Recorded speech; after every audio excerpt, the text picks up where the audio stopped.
How to liberate our thoughts from illusory self. Yes, it's a really lovely title.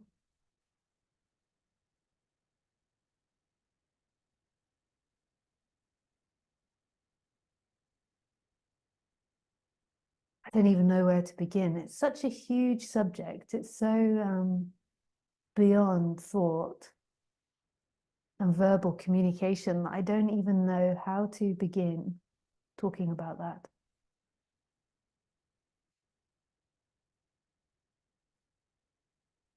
Yeah.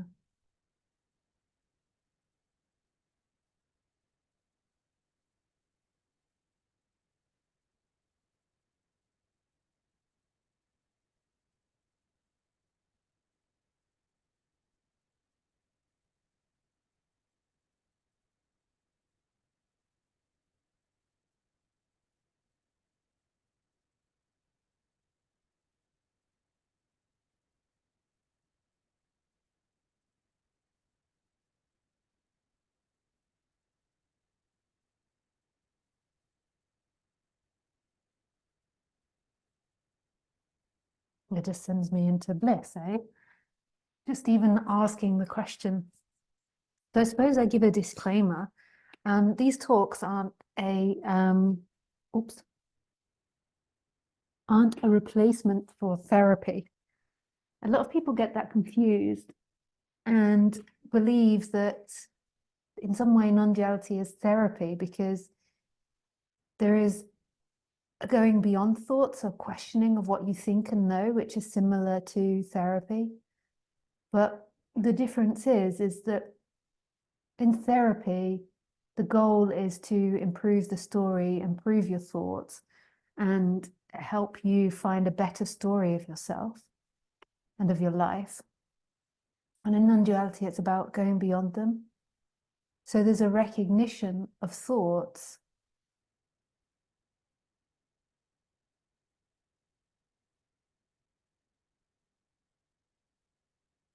there's a recognition of what you're thinking and your conditioning and your ideas in order to go beyond them, to kind of see them as illusion and be open to another possibility.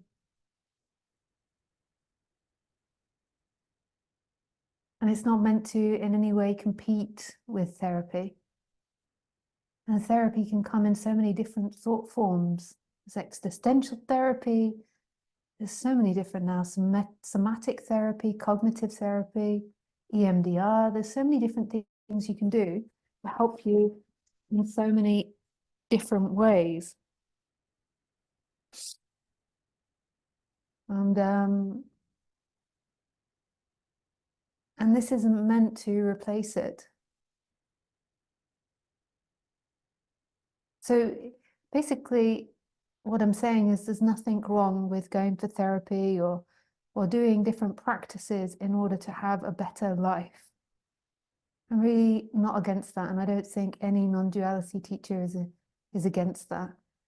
And non-duality awakening and this shift isn't about you sitting at home and being lonely and depressed.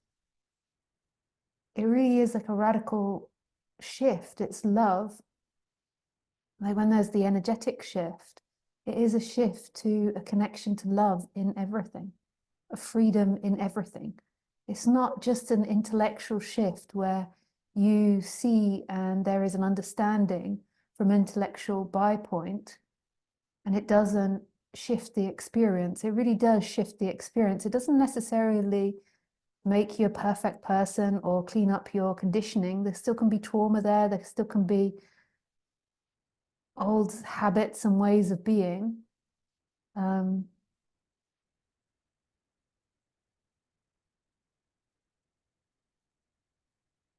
But there's a different experience of life. Like yourself is no longer found in the habits and conditions or found in something that's appearing and disappearing in the flow.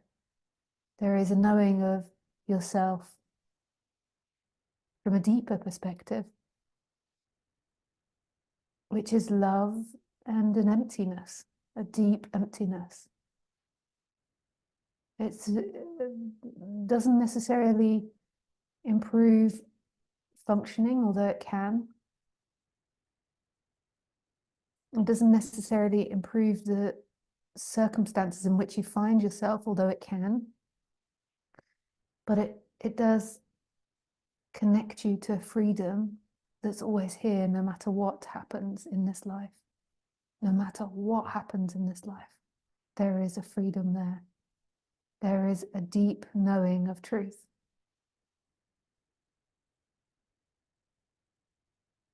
So basically, the reason that I say these things is because non-duality is really, really, really, really fucking deep. She's repressed sexually. She's fucking swearing again. Who does she think she is? A woman spiritual teacher saying the F word. I have had emails like that. I do quite like slipping the F word every so often. Fucking.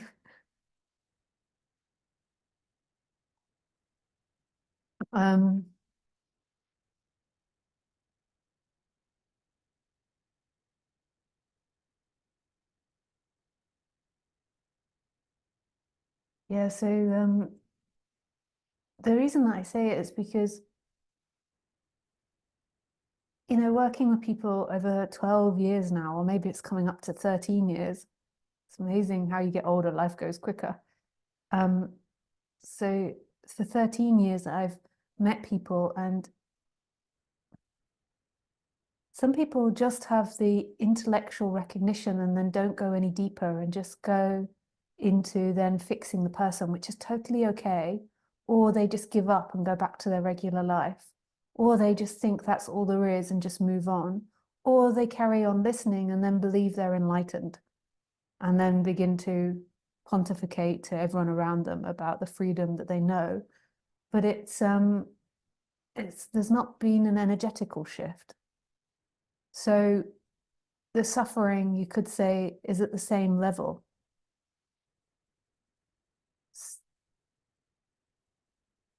And they don't realize that I'm talking about something different from them. And I'm not meaning to make myself stand apart from people. But if there isn't a connection to love, we're not talking about the same thing. Or we might be talking about the same thing, but there hasn't been that awakening there yet. Like, this is a connection to love and to an emptiness. It's no longer seeing yourself as something, but yourself being love, which is life, which is no thing, all these things simultaneously. And it's not intellectual, and experientially there is an experience of love, but it's nobody's love. It's like the nature of life. When there's still seeking there, that is covered. And you'll think most probably that I'm deluded because it's not a feeling and you've got some smart explanation for it.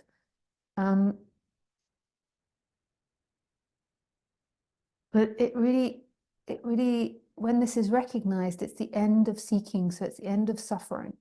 So there's no longer somebody there that's suffering energetically. There's not an entity, a bundle in there that's suffering.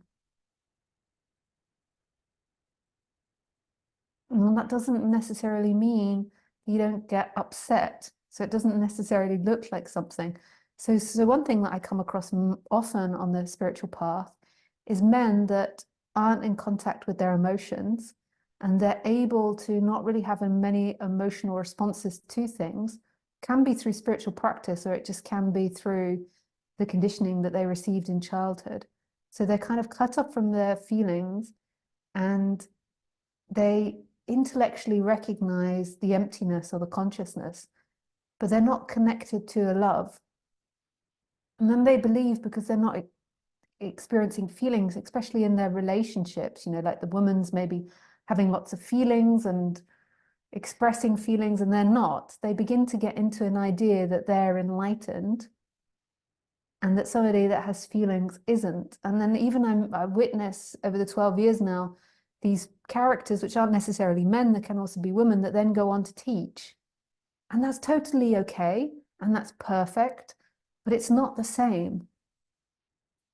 And I'm saying this because I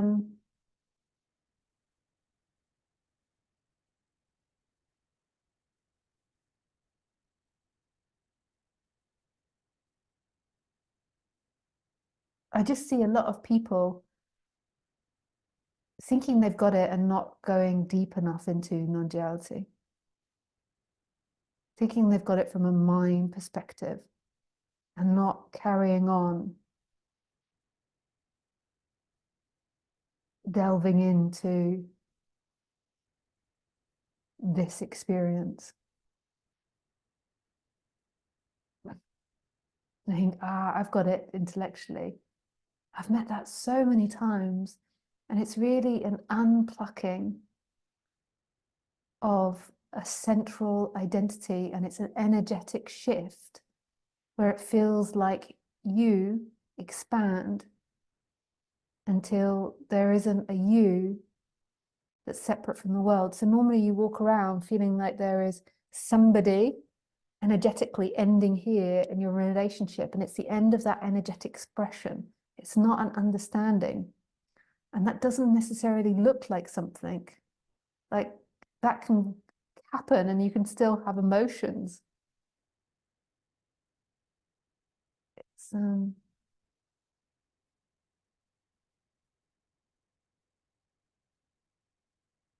very personal thing, and it can look different in everyone. So, and it's a connection to love and emptiness. It's like a stillness and a silence. It's energetical. It's not intellectual.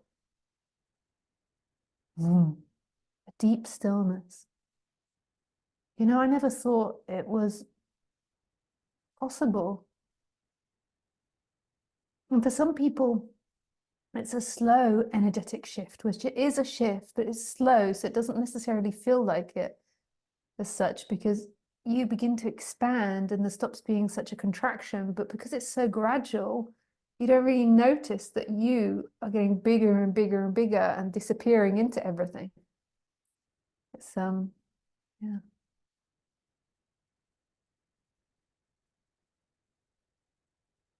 So it's this energetical shift. You know, and if you think it's the end of emotions, then there will be seeking and ideas about that. If you think it's the end of pain, there'll be seeking and ideas about that. If you think it's about being a perfect person, there'll be ideas about that. You know, that there will be investment in. I can also see by me saying it's about love, there can be seeking of that. But that in a way feels more genuine, because this love is like an invitation to this moment. Me speaking about this love is an invitation to this moment. Whereas the belief that it's the end of something is like a going out of this moment. Yeah. So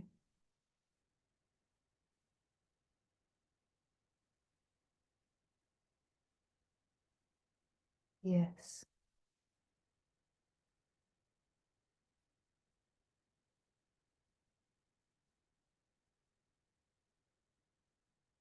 Yes, yes, yes.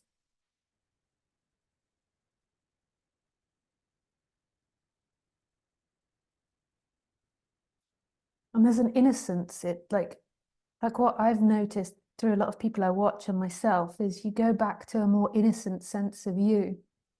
So a more childlike sense of you. You know, it's, you know, when you watch children growing, they, you know, at teenage years, they suddenly start creating this ego, this identity. They've already started, but it gets stronger. They start defining really strongly who they are, and they, you know, they're always behind themselves. Like there's always a delay. Like they're trying to present something all the time. So it's a delay in responses. Whereas this is being authentically, it's like this speaking you're acting, everything is coming authentically through nothing. It's not going through an image in your head. I know I decorate myself. This is why it's so confusing. So I can imagine a lot of people like, oh, she's so vain. Look at the way she decorates herself. You know, if she wasn't like that, she would be wearing, you know, monastery, you know, robes. And that's a really difficult thing to explain because, you know, you could be wearing monastery robes and there could be an identity there, you know, the identity of being spiritual. At first, after the awakening, like Roger, like when I was younger, I used to dress alternatively, you know, like I suppose like a bit of a hippie artist kind of cross. You know, and if you've seen the videos of Ramesh, I used to do face paintings and paintings on my arms, and yeah, it's quite crazy in the way I dressed. And then Roger, my teacher, told me this was ego and identity, and it was me trying to avoid society. You know, it was like a hatred towards society, and I could get it. Like there was truth in that. There was like a rebellion against the society. Like I didn't want to be part of this society. I wanted to make it clear. And then there was also this identity with an artist as well. And you know, and so then when I was with Roger, like I just began dressing like other women my age, like the bog standard, what women my age generally dress like, what I saw on the streets, you know, and just like dressed regularly. And that was for years. And then I just began to slip back into more hippie-ish clothes. But it's no longer like, I just don't give a flying fuck what people see. Like in the sense of how I'm not looking at how the other sees me. I'm just enjoying the decoration of this. I mean, it's nice for people to not, you know, like if you dress really like outlandishly or really in a certain way, people can be aggressive to you or standoffish to you. So it's nice to fit into society. But I don't really care. And I find that the most positive responses that you get out in society is by your heart being open. Yeah. Like my friend told me recently that I dress like a ragamuffin when I walk my dog, and she's like, "Do you do it so it puts all the men off so nobody notices you?"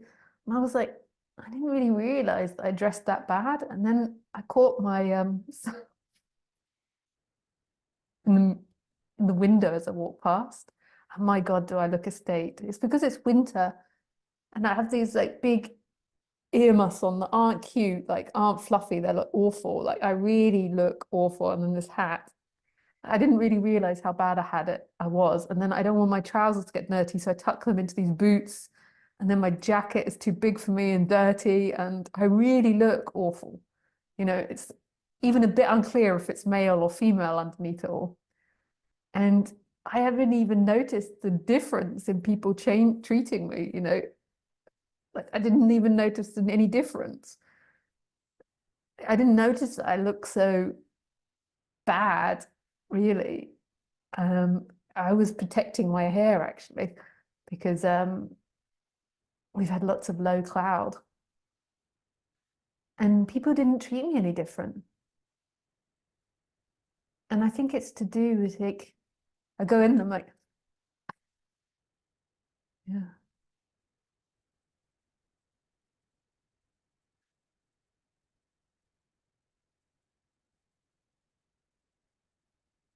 And if your heart is open, people just respond to it.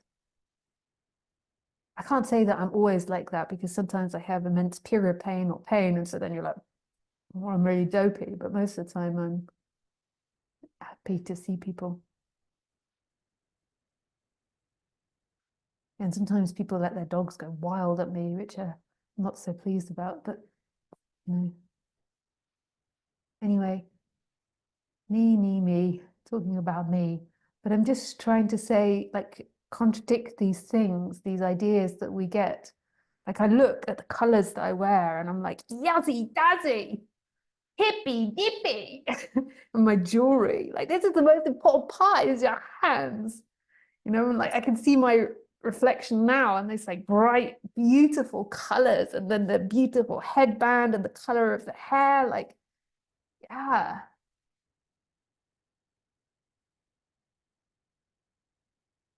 Yesy pazzy.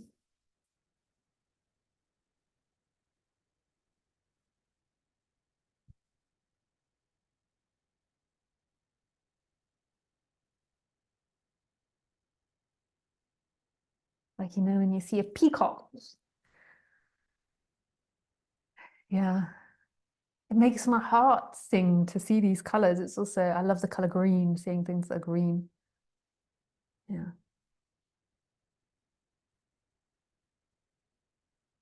Oh my God, that's so beautiful.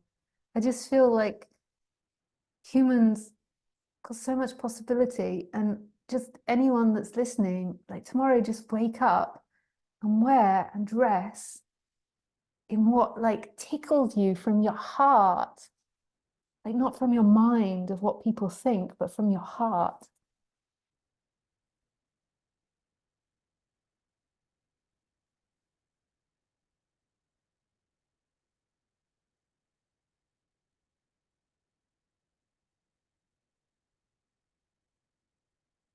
Like it's like, you know, like a kid.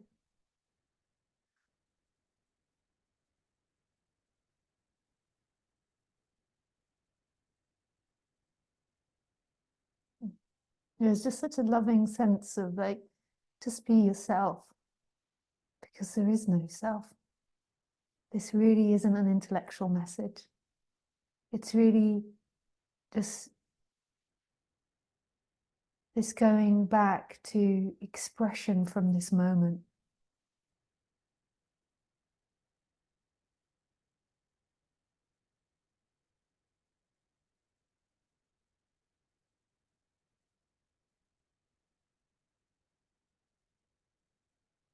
Funny, I didn't know there was someone else here. It's really going back to expression from this moment, for nothing, just for this.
Okay, we go back to the question because I didn't even know what the question was anymore.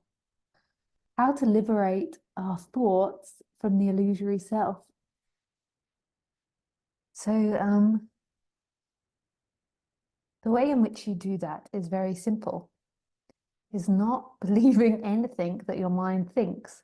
The mind is like an amazing tool which can help practically. But yeah, most of the storytelling you're telling yourself is unnecessary and not true. And it's seeking, it's trying to maintain an image that you have of yourself. So say if you feel shame about something, there's a seeking which is trying to avoid feeling that, so you narrate a different story about yourself. Just as an example. So it's just that most of the things, unless it's practical, most of the things that your mind is telling you about yourself aren't true. Like who and what you are is this moment, and you don't really need that much excess thinking. Thinking happens, but it's like you don't really, yeah, it's like it's not what's important. For most people, that's what's in focus, is the thinking. What's important is to rest the attention in the I am until the I am becomes everywhere, and then it's just, there's nobody resting it in I am, there is just I am, there's just love everywhere and amness everywhere. But when you still feel separate, then it's resting the attention in I amness. And if you don't get on with that, then you could say consciousness, or you could say this moment.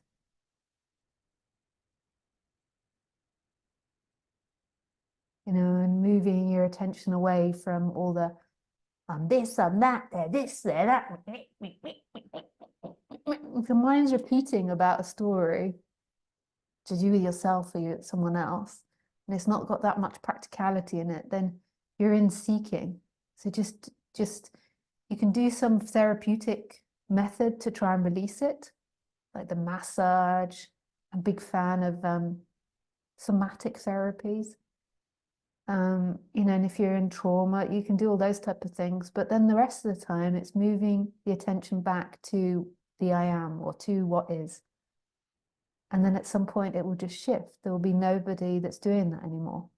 In a way, it's nobody that's doing it anyway. There can't be a me here prescribing to you, because who would I be prescribing to? There is just what's happening. There can't be someone I'm prescribing to.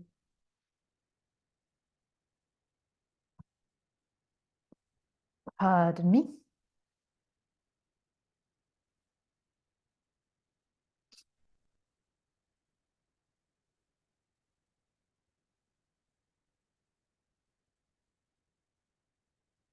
And then be open to non-duality, to this subject. Just not believing anything. Coming back, it's so simple, coming back to the I am, which isn't a thought. Like, so we could all think about this, but I want to shit. I'm not doing it right, no. And it's just coming back to this, it's so simple.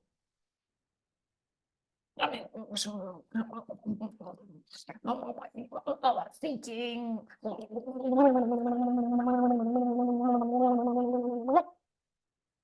Just coming back to I am. And if you can't do that, then just put your attention in your heart, because that's where the I am manifests in the body. And then at some point that expands, and it's like the consciousness that's seemingly looking from behind the eyes. It's like looking through this body, but at the same time everywhere and no place, like it can't be found. Oh my God, she's gone somewhere wild, she's giving something, there is nobody who could do this. And most of the time, people reject this. And for some people, this isn't the right path. And there's so many other teachers that you'll resonate with, or there might be times when you resonate with me. And then when I say this about going to the I am, it might not resonate with you. But a lot of the time, people don't want to hear this because action or inaction makes them feel shame, or there is shame in that area. And so then there's an avoidance of it. I can't do this, she's better than me, I'm not better, but it's just coming back to what is. And then on the side, you can do different therapies to calm the person down.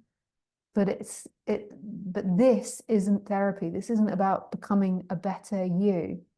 This is going beyond you. This is a sinking into presence. This is a sinking into what is, and seeing that your true nature isn't a story. You're not a thing. You're not a place. You're not a name. You are what is. You're no thing and everything. We can elaborate into all these like fantastic, mind-boggling teachings of the absolute, the consciousness coming into the body, needing a body, and then the I am, and then the everything, you know, the traditional teachings, which we can do. And that can be great for the mind to have like a good representation of it. But in the end, it's like a dropping into what is. So there's no longer an avoiding of experience. Humans are most probably the only animal on this planet that are walking around avoiding what is by living in a mental, conceptual reality. They live in the horizontal. You can go to the Jesus Christ thing. So for all of those that have got a tendency towards narcissism, we're going to compare waking up to Jesus Christ. And those that have got the tendency towards narcissism will very much enjoy this because they've always secretly thought that they might be Jesus Christ or on the same level as Jesus Christ. I'm only playing with you. Yeah, so this is the analogy that Ramesh Balsekar used to give one of my teachers, which I used to really love. And he would say it, he would say, so the humans live on this horizontal line, which is, Jesus's arms nailed to the cross like this. So the cross that goes like that, the horizontal line where the arms are nailed is the storyline, is the thought of you in time. So the idea that you were alive yesterday and that you'll be alive tomorrow. You can see it like a consecutive story that's going through time. So it's represented by the arms like this, nailed to the cross. And then the vertical line of the cross is this moment, is that which doesn't think about it being yesterday or tomorrow. It's just here, just present, doesn't know anything else than being just here. And it's absolute, it's nothing. It's the big void, but without being any form of imagining of the void. You could say the deep sleep. And then in order for that void to experience, it has to experience through a human body. So it's looking through a human body. So in the place where the heart meets, so the place where the I am forms, like I am, is where these two lines meet, where the horizontal and the vertical meet, but it's also where Jesus's heart is, and that's where the I am is. Because in order for nothingness, the absolute, the supreme, to experience itself, it needs to create apparent objects in order to experience. Otherwise, there will just be deep sleep, which is unknowable. You might think that you know what deep sleep is, but you don't. Yeah. So if you want to liberate yourself, what was the question again? To keep going back. How to liberate our thoughts from the illusory self. I mean, there's no you that could liberate yourself from the thoughts because you also is a thought. But while you believe there's someone there doing something, then you keep going beyond thoughts and coming back to the I am, moving the attention back to I am. You can't do that, just the physical location of the heart, and it will become clear. So the thoughts are going off and then keep repetitively coming back to I am. This is Yizzy Dizzy.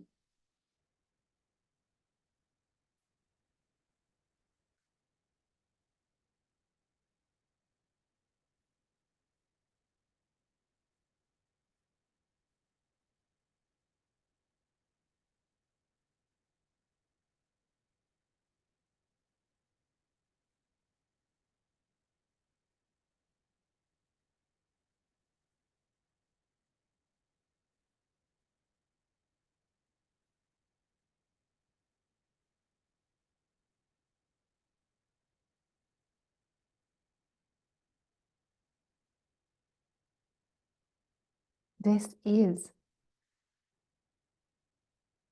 This is. There's no place to get to.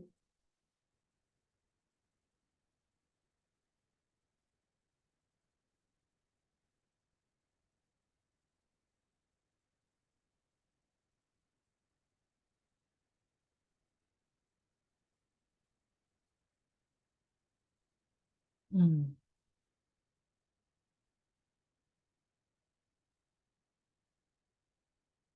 Mm.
I mean, really, what is there to say?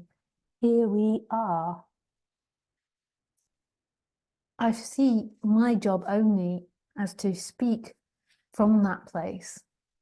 And we speak about non-duality, so somehow going into too many stories with people doesn't really do it. It's like just speaking from that place and inviting people to join it. And yeah, that's all I see my job as. There's other teachers that give more practices. There's other teachers that speak maybe with more intellectual clarity, that give you more information in different ways. And that's beautiful. That also can be hindrance as well, because mind is always like, I'm going on my way. Boop, boop.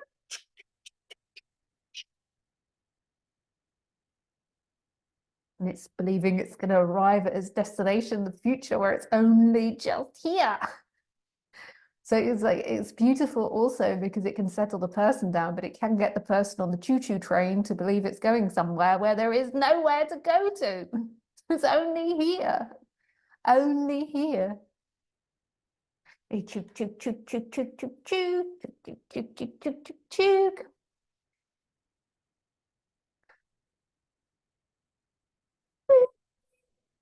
Come on, you have to admit you all want to do that, don't you?